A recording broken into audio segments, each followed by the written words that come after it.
వచ్చింది అమ్మా, నాకు జాబ్ వచ్చిందని. నేనైనా గా పని చేస్తానే, నేను రాను, చదువుకోవాలి.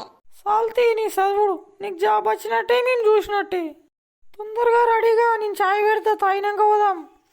దోస్తులు, జాబ్ రాకపోతే ఇంట్లో పరిస్థితి గిట్లుంటది. ఏం చేస్తాం, ఏదో పని చెయ్యాలి.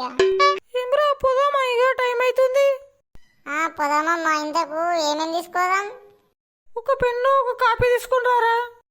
గవ్విట్లతో ఏం చేస్తామే, గడ్డపార గంప కావాలి కదా. తెలిసినాక మళ్ళీ ఎందుకు అడుగుతారు బాడుకు? నీ అవ్వని గడ్డ తిడితే రానుపో. అయితే రాత్రి అన్నం తినవారా మరి? పోదాం పాయిగా. ఇంతకు గా నర్సక్క వస్తుందా? ఏమోరా, నాకేం తెలుసు, పోతేనేగా తెలిసేది. A few moments later. ఏం మనమడా, ఎటొచ్చినావు? నిన్ను చూడనీకి వచ్చినమ్మా. అగో, నన్ను ఎందుకు చూడనీకి వచ్చినావు మరి? కోపులకు ఎందుకు వస్తారమ్మా, పని చేయనీకి వస్తారు గాని. మరీ గమ్మత మాట్లాడుతాను.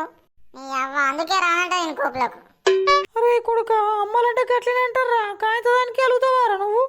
అయినా లగ్గం చేసుకుంటూ ఏమన్నా ఉందా, లేకుంటే గట్లనే ఉంటావా? నువ్వు ఇంతకు పని చేయనీకి వచ్చినా, లేకుంటే నా లగ్గం గురించి వచ్చినావా? నువ్వు చేసుకుంటావు చెప్పు, మరి ఇప్పుడే తాళి కడతా.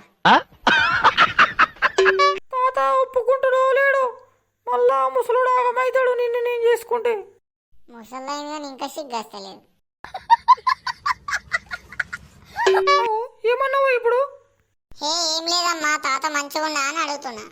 జాబ్ వస్తలేదమ్మా, నేను ఏడుస్తా, మీద ఊక లగ్గం లగ్గం అంటారు.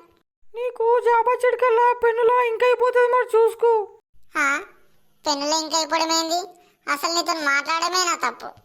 నీ అవ్వ నా కూపురదేమద్దు, నేను ఇంటికి పోతాయ్యా.